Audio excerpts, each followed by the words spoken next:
Hey guys, welcome back to another episode of the Unpack, and today we're going to unpack Lizzo. Given that she's Time Magazine's Entertainer of the Year for 2019, I'd like to hope most of you know who Lizzo is, or at least have heard of her music. Today we're really going to unpack her story, her music, and what made her one of the most successful entertainers of 2019. You may know Lizzo as the Grammy-nominated artist for Truth Hurts, Good as Hell, and popular songs like Juice, but it wasn't always Lizzo's dream to become an artist. In fact, she didn't really even want to be a singer when she was growing up. Melissa Vivian Jefferson, aka Lizzo, was born in 1988 in Detroit, Michigan.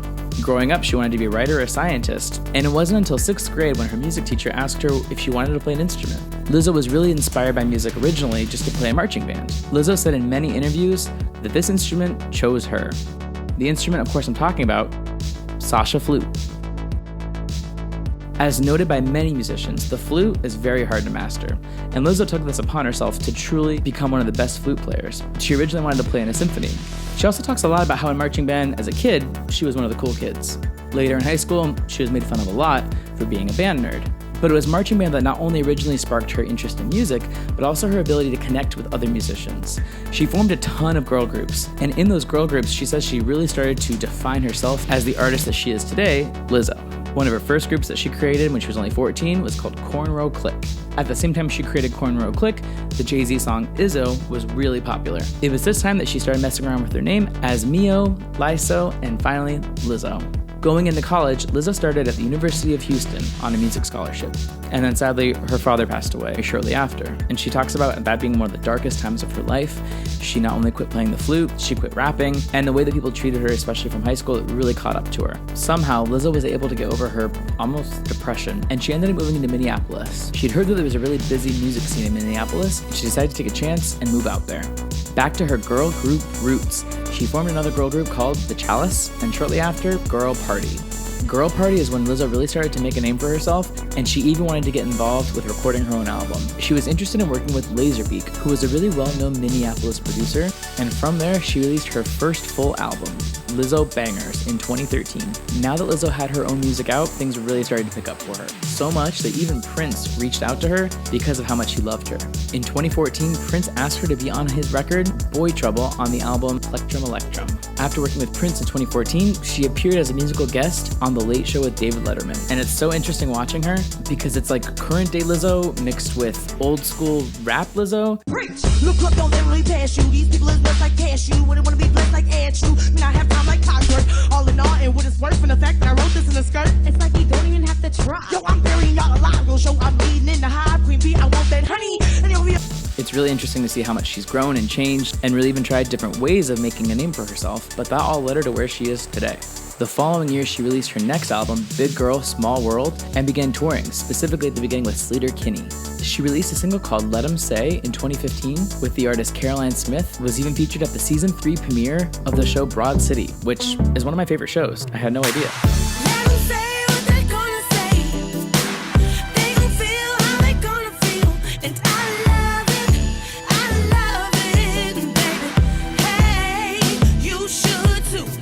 At this point, it was the true peak of Lizzo becoming Lizzo, because then she signed with Atlantic Records. From there, she recorded 2 albums and started to truly take over the world. Now that we know a little bit more about Lizzo, let's take a deeper dive into some of her music.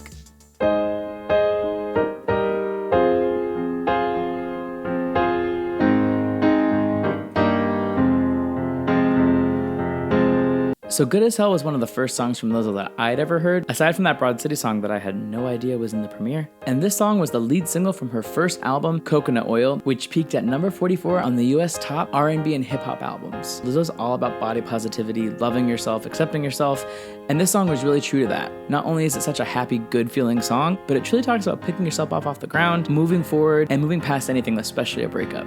I do my hair toss, check my nails, baby how you feeling? Hair toss, check my nails, baby how you feeling? The way the chords are stylized too makes it really gospel, R&B, very classic, mixed with other instruments and sounds. You never really know it was the same 3 chords over and over, but that makes the classic structure of so many songs. Sometimes the simpler, the better.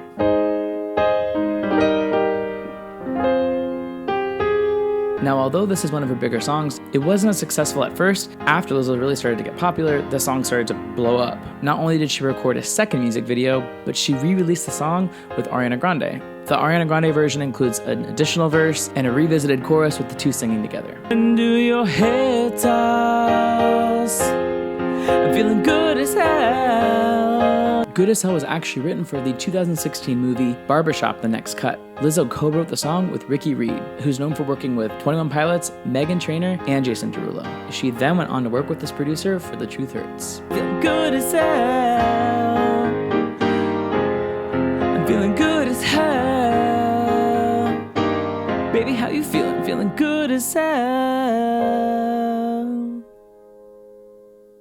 On to our next song. There's truly so much to unpack about The Truth Hurts. Starting with the fact that The Truth Hurts came out in 2017, but it didn't really hit the top charts until 2019. The song is what's known as being a viral sleeper, which in this case it means it became a success overnight.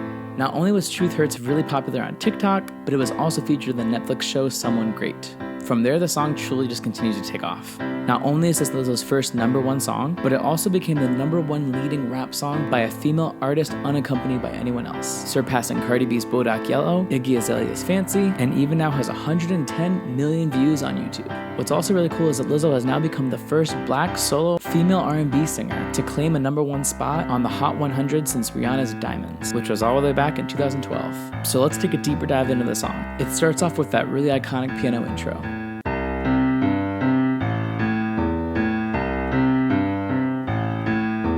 This intro is a combination of 6 notes: a low C, a higher C, a G, a lower A, a higher A, and an E. In music theory, this really just spells out an arpeggio. You may recognize the word arpeggio from a really well-known movie, The Aristocats. There's a great scene in the movie where the kittens play piano, and the song is all about arpeggios and scales, which is funny because there's a really viral video dubbing Lizzo's Truth Hurts over that song. It works perfectly.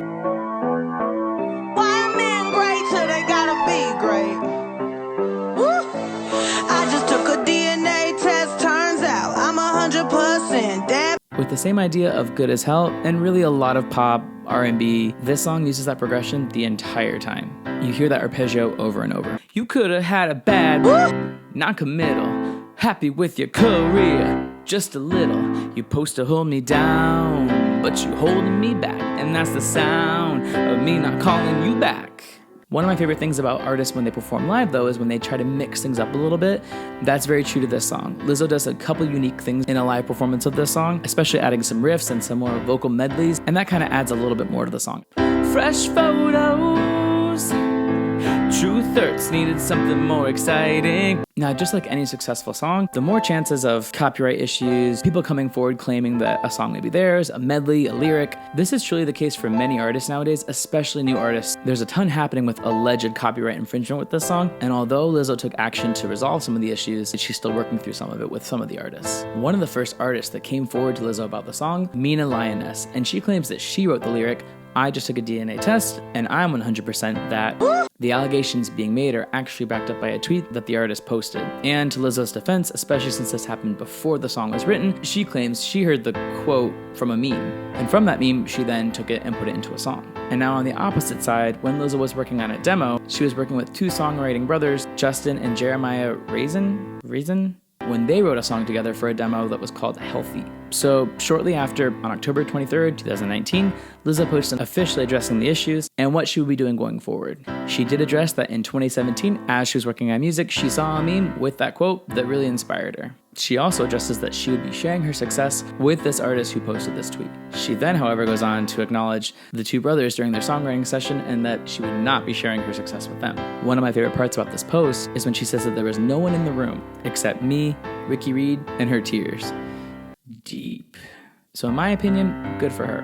Nonetheless, the song has truly become an anthem, and in my opinion is really what solidified Lizzo as an artist and got her music out to everyone. Fresh photos with the bomb lighting, new man on the Minnesota Vikings. Truth Hurts needed something more exciting. Bomb, bomb, bomb, de bomb, bomb, hey. So, many people have said 2019 has been Lizzo's year. Lizzo's current accomplishments go on and on. As I mentioned at the beginning of this Unpack, Time named her the Entertainer of the Year for 2019. Which is crazy because in 2014, they actually also nominated her as one of the top 14 artists to watch. Flashing forward to today, she's nominated at the 62nd Grammy Awards with 8 nominations, including Best New Artist, Album and Record of the Year, as well as Song of the Year for Truth Hurts. She was also nominated for Best New Artist at the 2019 VMAs. Her music's also been featured on soundtracks Blockers, A Happy Death Day to You, Bad Moms Christmas, I Feel Pretty, and made a guest appearance in Hustlers. She also had her song Good as Hell on RuPaul's Drag Race Season 10 for a lip sync battle. She's done voiceover work for Brad Neely's Hard Nolan, Sclopio Pipio on Adult Swim. Did I say that right? Then in 2019, she voiceovered the character Olivia in Ugly Dolls.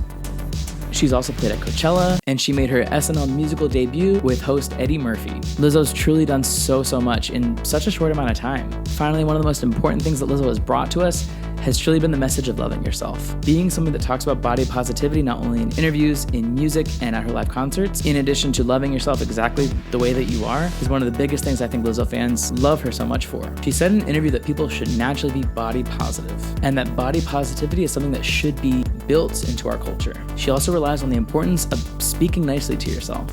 She has a concert mantra that she ends every show with. I want you to go home tonight and look in the mirror and say, I love you, you are beautiful, and you can do anything. I really want you to say that because I believe we can save the world if we save ourselves first. Seeing her live truly sounds like an enriching experience. So I hope you enjoyed this episode of The Unpack, maybe got to learn something new about Lizzo, and maybe even took away the introduction of the Truth Hurts on piano. Definitely make sure you subscribe for more videos coming soon, and I can't wait to see you on the next episode of The Unpack. See ya.